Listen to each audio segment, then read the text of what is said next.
ও আল্লাহ, আমি একা অন্যায়ের পথে যাই না। আমি জীবনেও ডক্টর ইউনূসের চিনতাম না, আব্বা জানে চিনেছেন। আমি জীবনেও জানতাম না এনজিও কি, লোন কেমনে উঠায়, আমার বাবায় শিখাইছে, ঠিকানা লেখা দিছেন যা। আমার আব্বায় প্রতিদিন সকালবেলা আম্মা জানের কাছে টেলিফোন করে খবর নিত সন্তান নাস্তা খানা খেয়েছে কিনা, কিন্তু একদিনও আব্বা জিগায় নাই সন্তান ফজরের নামাজ পড়ছেনি। আব্বা জান মাঝে মাঝে জুমার নামাজে যাইতেন, একবারও আমাকে ডাকেন না চল জুমার নামাজে যাই। ও আল্লাহ, আমি অন্যায় করেছি, তবে দোষ আমার মুরব্বী যারা তাদের। আল্লাহ কয় তোরে জ্ঞান দিছি নামনি, বলে হ্যাঁ, তো জ্ঞান দিয়া সঠিকটা চিনছনি, চিনছি মানো নাই কেন? তখন সন্তান দুর্বল হয়ে বলবে আল্লাহ ভুল করে ফেলেছি। আল্লাহ বলেন এখন ভুলের জন্য তোর শাস্তি নিতে হবে। সন্তান বলবে আমার একটা আবদার আছে। বলে কি আবদার বল? বলবে রব্বানা আতিহিম যিফাইনি মিনাল আযাব ওয়ালআনহুম লা'নান কাবীরা। ও আল্লাহ, যেই মা বাবার কারণে আমি আর জাহান্নামের আসামি হয়ে গেলাম, আমারে যেই শাস্তি তুমি দিবা এর ডাবল শাস্তি আমার মা বাবাকে দিতে হবে। কোরআনের আয়াত। পালাবেন কই? জায়গা আছে পালানো? মরণ থেকে যতই পালাও, মরণ তোমায় নিবে ঘিরি। যদিও সুদূর আকাশ পানে লুকাও, সেথায় লাগিয়ে সিঁড়ি। নদী পথে নৌকা চালাও ও মাঝি ভাই,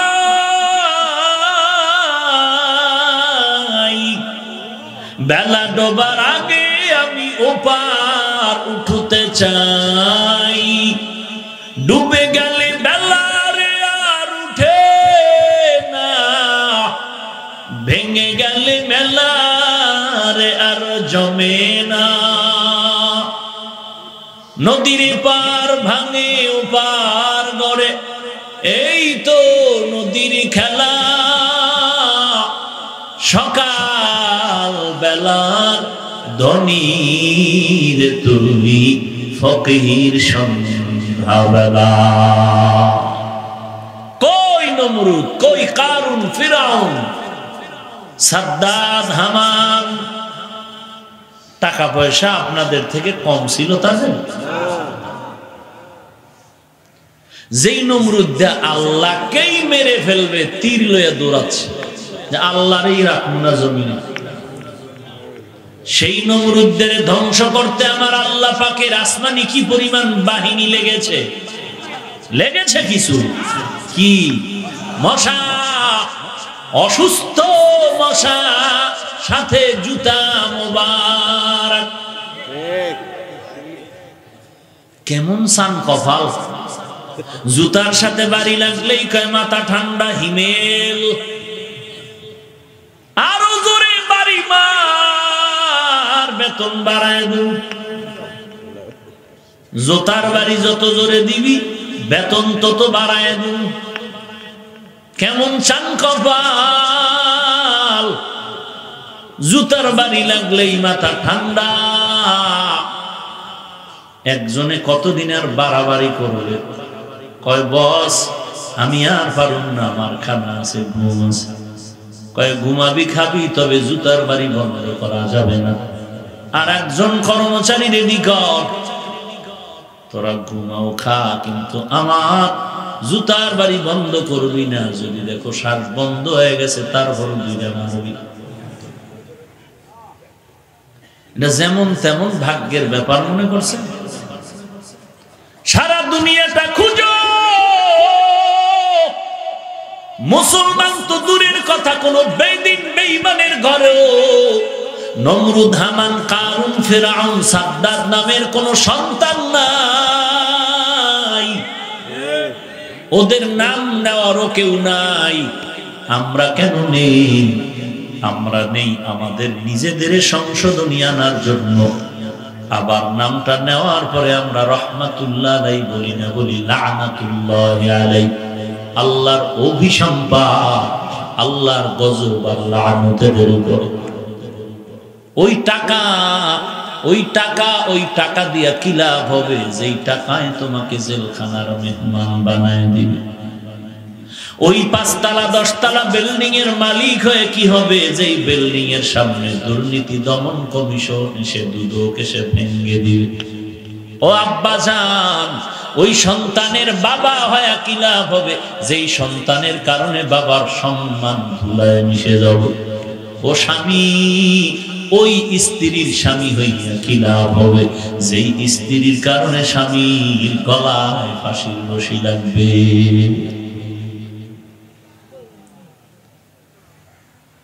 আল্লাহ পাক বলেন ওয়াল আসর, আসরের শপথ।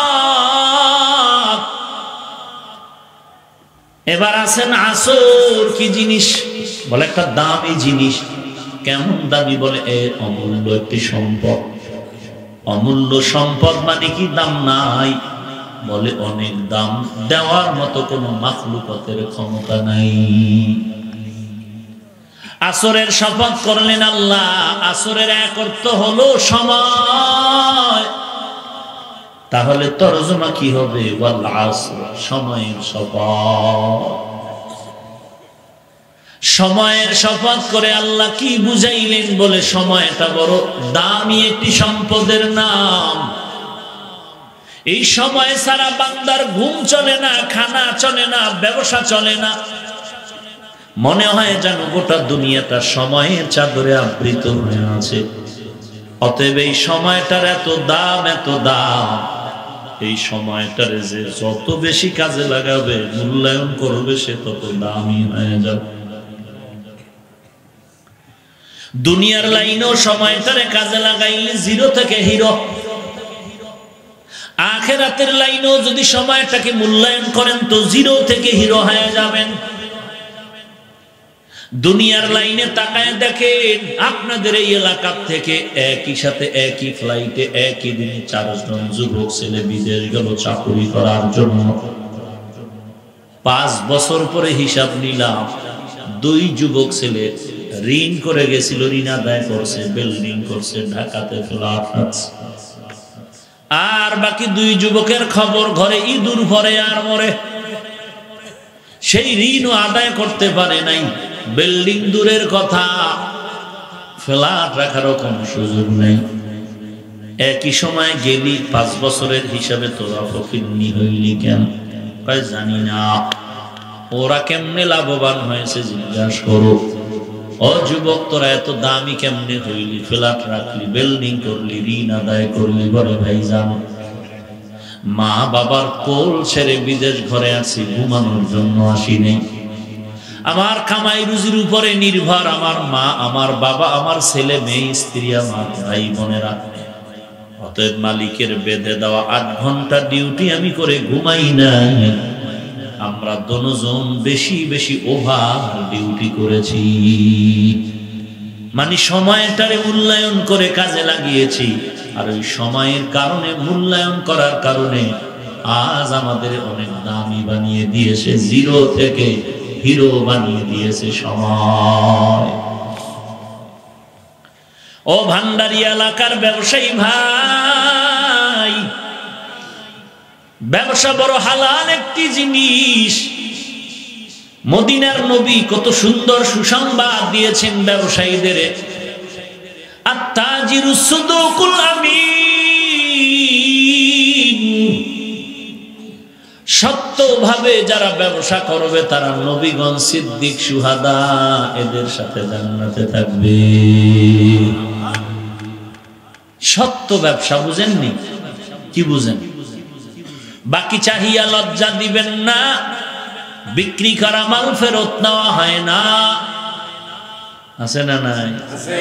এরা সত্য ব্যবসায়ী না ধোঁকাবাজ? এরা ধোঁকাবাজ।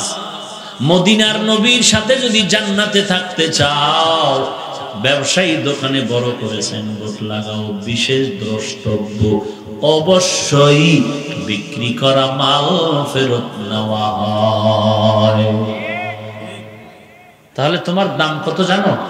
একজনে একটা মাল নিচে ফেরত দিছে, তুমি টাকা দিয়েছো, রাসূল বলেন ওই মালটা দান করার সমান সওয়াব পেয়ে যাবে।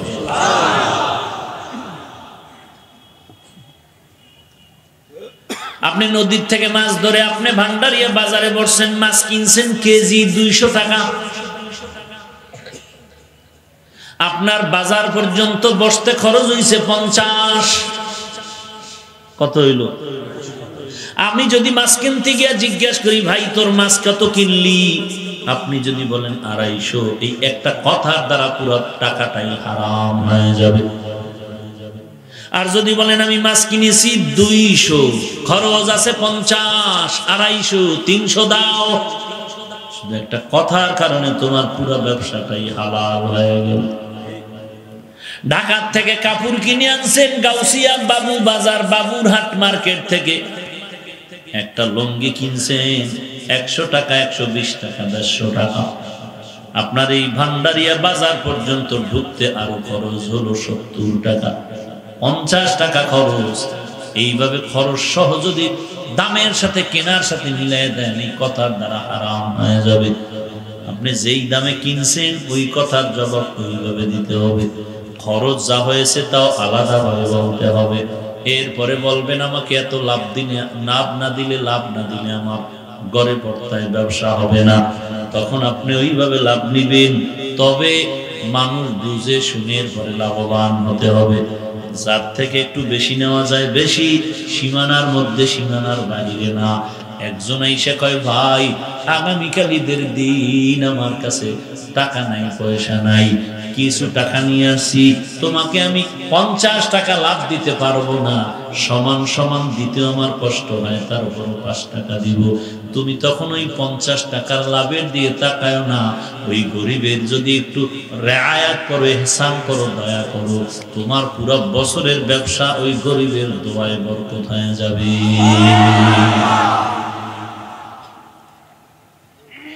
ব্যবসায়ীরা রসুলের সাথে জান্নাতে থাকবে, কত মর্যাদা, কত দামি মর্যাদা। এরে নবীর উম্মতের দল, বড় আজীব সময়ের শপথ, সময়টাকে কাজে লাগাও। দোকানওয়ালা ভাইজান 11 মাস দোকানদারি করে যেই পরিমাণ লাভবান হয়, তার থেকে 3 গুণ লাভবান হয় রমজান মাসে। এদিকে হয় না? কথা বলেন না কেন? কারণ কি? 11 মাসেও এত লাভ হয় না, রমজানে যত হয়। কেন? বলে সময়ের মূল্যায়ন করেছে। বলে কেমন মূল্যায়ন?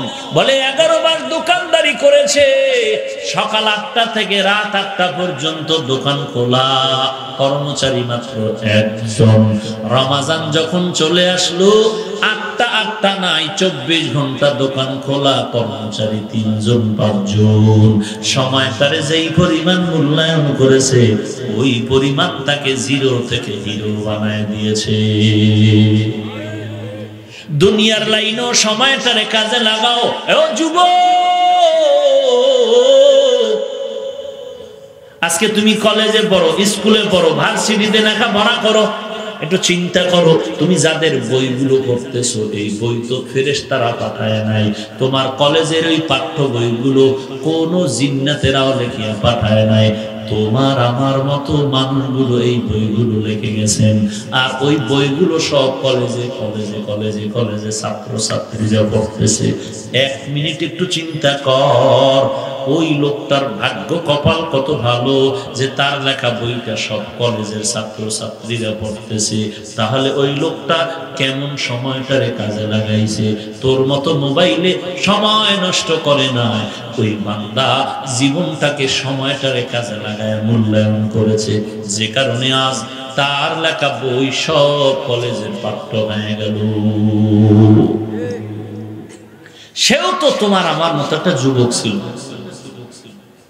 আজকে চিন্তা করো, যার বই পড়ে তুমি বিএ পাস, আইএ পাস, তুই বইগুলো কেউ না কেউ লেখছে, তো তার ভাগ্য কেমন যে তার বই সব কলেজে চলে। অথচ তুমি তোমার জীবনের থেকে মানুষকে কিছু উপহার দেওয়ার চিন্তাই নাই, দিবা তো দূরের কথা, ফিকিরই নাই।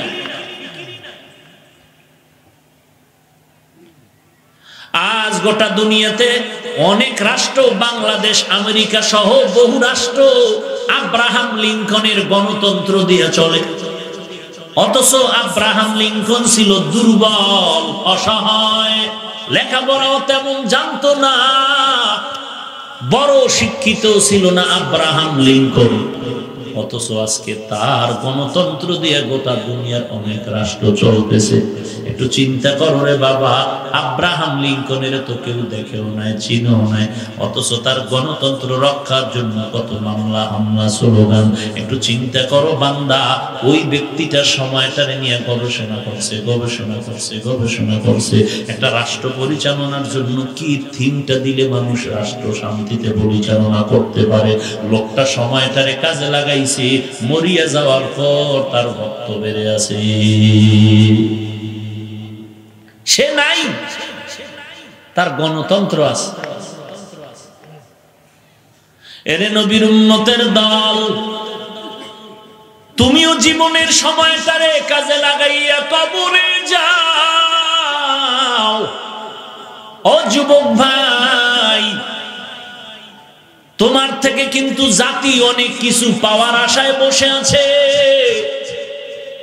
তুমি লেখাপড়া করে ডিসি হবা, এসপি হবা, এমপি হবা, মন্ত্রী হবা। ও যুবক ভাই, তুমি আমাদের মুসলমানের গৌরব, ডাক্তার হবা, ইঞ্জিনিয়ার হবা, গোটা দেশবাসী তোমার দ্বারা উপকৃত হবে। তবে তুমি সুনামের সাথে লেখাপড়ায় সময় লাগাও।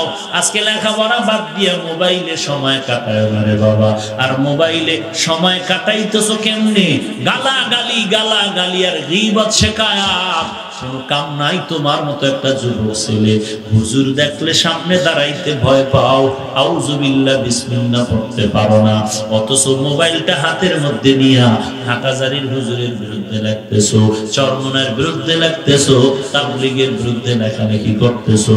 ও যুবক ভাই, দুটো পায়ে আমি হাত রেখে একটু প্রশ্ন করি, তোমার মতো বান্দা 1000 বার ফেসবুকে যদি চরমনার বিরুদ্ধে লেখো, আল্লাহকে সাক্ষী রেখে তুমি জবাব দাও, তোমার এই 1000 লেখায় চরমনার বিন্দু কোনো ক্ষতি হবে নাকি? তাহলে আকাম কেন করো? কি লাভ? কি মানুষ লাভ ছাড়া তো কাজ করে না। তুমি তাবলীগের বিরুদ্ধে যদি 1000 বার লেখা দাও, তোমার লেখায় কোনো ক্ষতি হবে? কওমি মাদ্রাসার বিরুদ্ধে লেখলে তোমার লেখায় ক্ষতি হবে? তাহলে আকাম কেন করো রে ভাই? কেন সময়টারে নষ্ট করো? উল্টা কবিরা গুনাহ আমলনামায় জমা করতেছো। আর আল্লাহ ওয়ালারা যদি তোমার একটা কথায় কষ্ট পায়, বরদোয়া চলে আসবে, হাত উঁচু করে বরদোয়া লাগবে না, হাত উঁচু করে বরদোয়া লাগবে না। ওই তোর একটা কথা শুইনা যে আহ শব্দ নিঃশ্বাস ছাড়বে, তোকে চিনেও না, কিন্তু আল্লাহ রাগ কইরা তোর মাথায় গজব ফেলে দিবে।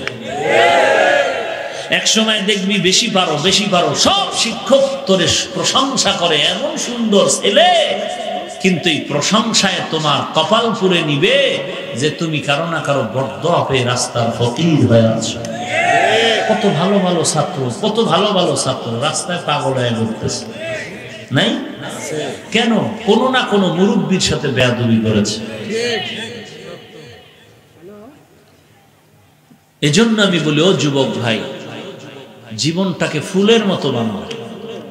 তুমি এত ভদ্র সন্তান, তোমার আব্বা আম্মা কত ভালো, তুমি স্কুলে পড়ো, কলেজে পড়ো, তোমার লেখাপড়া দিয়ে জীবনটাকে বিজয়ী বেছে নাও, জাতির জন্য কিছু করার চিন্তা করো। তুমি একটা ডাক্তার হও, আমাদের গৌরব।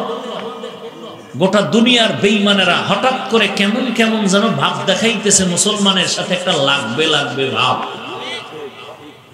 হঠাৎ করে বলবে মুসলমানকে কোনো ঔষধ দেওয়া যাবে না, তখন তুমি আমার মুসলমান ভাই দাঁড়াইয়া বলবা, এই বেঈমান, তোরা ঔষধ না দিলে কি হবে? আমরা মুসলমানের জন্য মুসলমান ডাক্তারেরাই যথেষ্ট ইনশাআল্লাহ। কিন্তু ওই চ্যালেঞ্জ দিতে হলে তোমার জীবনটাকে আগে গড়াইয়া ফুলের মতো বানাতে হবে। অনেকে মনে মনে ভাবতেছেন কেমনে ফুলের মতো বানাবো? কি স্কুল ছেড়ে দিব, কলেজ ছেড়ে দিব? খবরদার! সারা বাংলাদেশের হুজুরেরাও যদি বলে কলেজ ছেড়ে দাও, আমি বলবো না না, তুমি কলেজে পড়ো, স্কুলে পড়ো, ভার্সিটিতে পড়ো, তুমি একটা ডাক্তার হও, ইঞ্জিনিয়ার হও, দার্শনিক হও, সাংবাদিক হও। তোমার মতো সন্তান আমার দরকার, এই জাতির জন্য দরকার, মুসলমানের ঐতিহ্য রক্ষার জন্য দরকার। তবে তোমার বদনামওয়ালা সাংবাদিক হইও না, যে কথায় কথায় আল্লাহ বরদোয়া পায়, মানুষের বরদোয়া নিও না।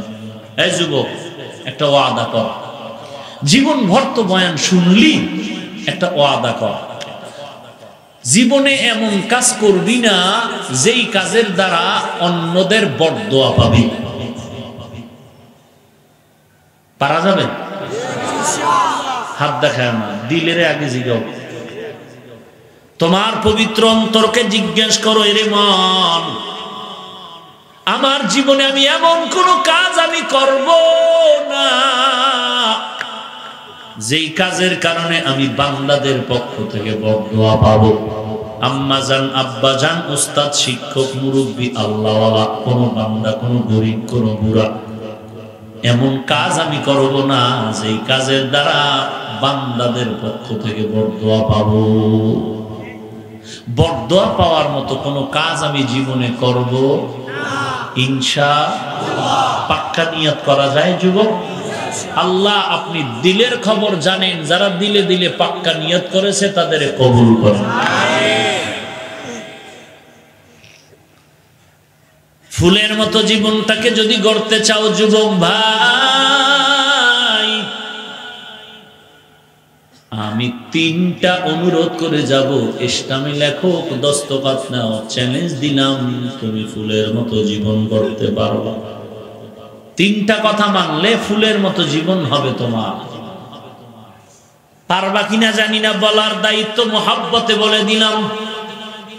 1 নাম্বার, জীবনে মোবাইলের কোনোদিন আপন বানাইবা না। 2 নাম্বার আবদার হলো, জীবনে বখাটে দুষ্ট ছেলেদের বন্ধু বানাইবা না। 3 নাম্বার অনুরোধ, কোনদিন কখনো কোথাও মুরব্বীদের সাথে বেয়াদবি করবা না। স্টাম্প দাও, কলম দাও, দস্তখত দিয়া যাই, তোমার জীবন হবে ফুলের। ডাক্তার হলো ফুলের জীবন, মরে গেল মাটি দোয়া করবে তোমার জন্য। ডাক্তারই যদি হতে চাও, সুনামওয়ালা ডাক্তার হও। ইঞ্জিনিয়ার যদি হতে চাও, সুসন্তানের মতো সুনামের মানদণ্ডে দাঁড়িয়ে যাও। সুনাম অর্জন করতে চাইলে 3টা অনুরোধ মানো। 1 নাম্বার, মোবাইলকে আপন বানানো যাবে না। 2 নাম্বার, দুষ্ট ছেলেদের বন্ধু বানানো যাবে না। 3 নাম্বার, চিনি আর না চিনি কোন মুরব্বীদের সাথে বেয়াদবিমূলক আচরণ করা যাবে না। মুরব্বী তোমার একদিনের বয়সে যে মুরব্বী, সেও মুরব্বী। এমনকি তোমার শিক্ষার দিকে যে তোমার থেকে একটু আগানো, সেও তোমার মুরব্বী। কোনদিন মুরব্বীদের সাথে দুরাচরণ করে বরদোয়া নিবা না। ওয়াল আসর, সময়ের শপথ।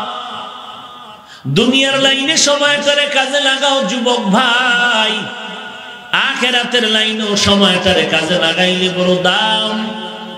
কেমন দাম? মদিনার নবী বলে, এশার নামাজ জামাতে পড়ে যদি কেউ ঘুমায়, আবার যদি ঘুম থেকে উঠে ফজরের নামাজ আদায় করো, ঘুমাইয়া যেই সময় কাটাইলা ওই সময়টাও নেকের পাল্লায় ওজন দেওয়া হবে। একটুখানি নেকের তরে রোজ হাসরের মাঠেতে বাবা ঘুরবে ছেলের পিছে, ছেলে বাবার আগেতে। আহাতে মন কঠিন দিনেতে নামাজ তোমায় ভুলবে না, ঠিক মতো পড়িলে নামাজ জান্নাত তোমার ঠিকানা। ঘুমের চেয়ে নামাজ ভালো আর তুমি ঘুমাইও না, ঠিক মতো পড়িলে নামাজ জান্নাত তোমার ঠিকানা। আমার প্রাণের ভাই বোনেরা জলদি করে উঠে যাও, ওযু করে তাড়াতাড়ি নামাজ পড়তে লেগে যাও। আহা নবী বেনামাজির শাফাআত করিবেন না, ঠিক মতো পড়িলে নামাজ জান্নাত তোমার ঠিকানা। এটারে কাজে লাগাও মুমিন ভাই ও আব্বাজান। সন্তানকে জন্ম দিলেই আপনার দায়িত্ব শেষ না, এর পেছনে সময় দেন। সন্তানটারে কিভাবে মানুষ বানানো যায় ফিকির করেন, সময় লাগে। স্ত্রীর পেছনে সময় দেন। স্ত্রীকে 50,000 টাকার বাজার করে বলবেন 13 ধরনের ভর্তা বানাও, 14 ধরনের মাছ পাক করো। খবরদার, দায়িত্ব আপনার উপরে আছে, সহযোগিতা করেন, সময়টারে মূল্যায়ন করেন, দেখবেন আপনার সংসার হবে বেহেশতের বাগান। কেউ যদি 5 বেলার নামাজ পড়ে, এক ওয়াক্ত নামাজে 20 মিনিট টাইম, আরো 10 মিনিট বোনাস দিলাম 30, 5 ওয়াক্ততে কত আসবে? কত টাইম আসবে? 2.5 ঘন্টা সময় আসবে। 5 ওয়াক্ত নামাজ পুরা 24 ঘন্টার মধ্যে শুধু 2.5 ঘন্টা সময় যদি নামাজে লাগায়া দাও, পুরা 24 ঘন্টার থেকে 2.5 ঘন্টা নামাজে দেওয়ার বিনিময়ে কি পাইবা? একদিকে সারা দিনের সওয়াব, অপর দিকে 50 ওয়াক্ত নামাজের সওয়াব। সময়ের এত দাম, সাহাবায়ে কেরামের এত সুনাম কেন? কেন তারা টাকাওয়ালা ছিল? না না, এত সুনাম, ব্যবসাও করেছেন, চাকরিও করেছেন, আমলও বেশি করেছেন, রাতের পর রাত ইবাদতে কাটায় দিয়েছেন। একটা ইঞ্চি সময় তারা অযথা নষ্ট করে নাই। বসে আছেন জিহ্বা নড়ে জিকির করে। হাফিজি হুজুর মিটিং এ বসছেন রহমাতুল্লাহ আলাইহি। মিটিং শেষ হচ্ছে, একজনে কয় হযরত আপনার ঠোঁটটা নড়লো মিটিং এ বসে দেখলাম, প্রায় ঘন্টাখানি কি পড়লেন? বলে কোরআন এক খতম হয়ে গেছে। চিন্তা আছে আমাদের, নামাজের খবর নাই, রোজার খবর নাই, এরপরও বলে হুজুর আলহামদুলিল্লাহ, দিল পরিষ্কার।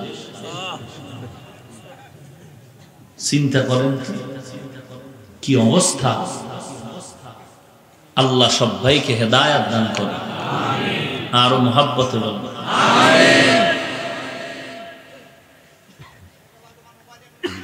আহা, সাহাবায়ে কেরাম এত পরিমাণ আমল করিয়াও সারাটা জিন্দেগি কান্না করেছেন, সারাটা জীবন কান্না করেছেন। এমন একজন আল্লাহওয়ালার নাম কন্ত যে জীবনে কাঁদে নেই, বরং আমাদের থেকে এত বেশি আমল করতেন, এরপরও কান্না কান্না কান্না কান্না। শেষ বয়সে আমি কায়েদ সাহেব হুজুরকে দেখেছিলাম। দেখা করতে গিয়ে দেখি নামাজে আছে, সিজদায়। সিজদায় যে পড়লো তো পড়লো, উঠার কোনো আলামত নেই।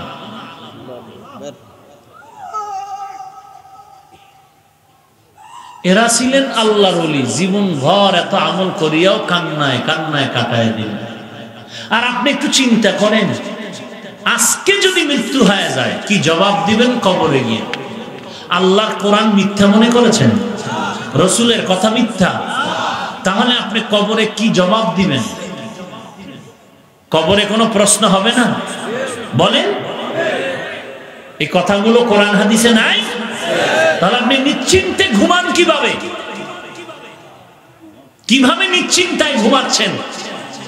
নিজের চিন্তা করতে করতে অস্থির হওয়ার কথা, আপনি নিজের চিন্তা করেন না, বরং অন্যদের গীবত শিকায়াত করে সময় কাটাচ্ছেন, অন্যের গীবত শিকায়াত করে সময় কাটাচ্ছেন। ওয়াল আসর, আসরের শপথ, আসরের একর্ত সময়,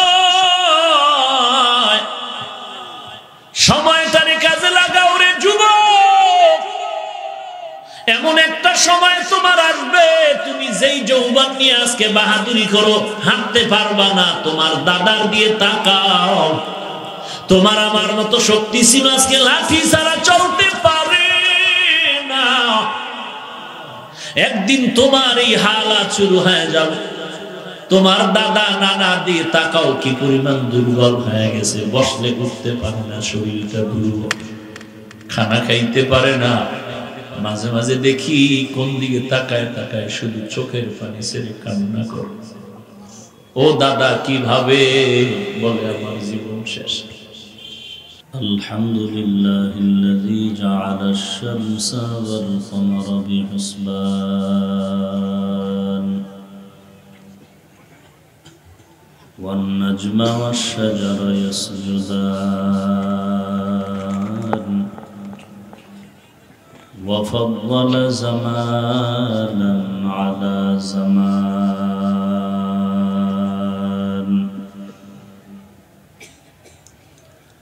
كما فضل مكانا على مكان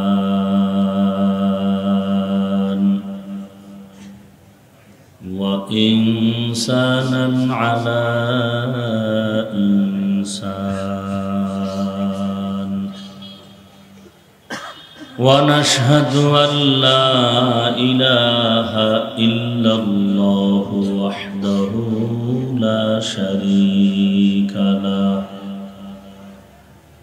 لا ضد له ولا ند له ولا مثل له. ونشهد أن سيدنا وسندنا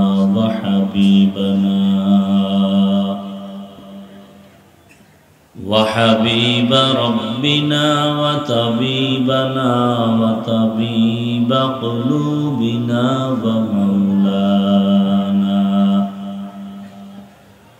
ومولانا محمدا عبده ورسوله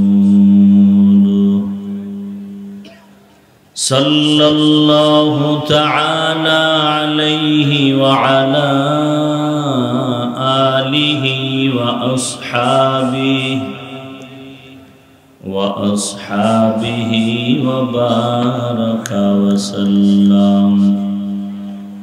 وبارك وسلم تسليما كثيرا كثيرا. الذي أرسله الله تعالى بالحق بشيرا ونذيرا وداعيا إلى الله بإذنه وسراجا منيرا.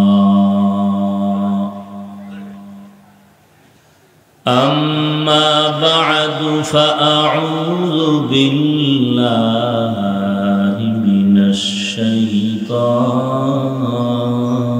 الرجيم. بسم الله الرحمن الرحيم.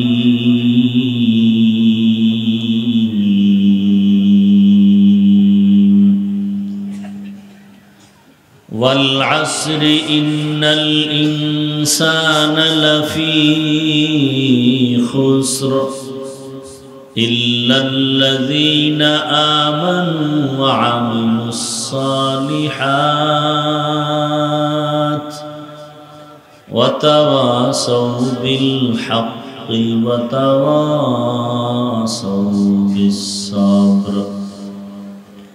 وقال النبي صلى الله عليه وآله وسلم: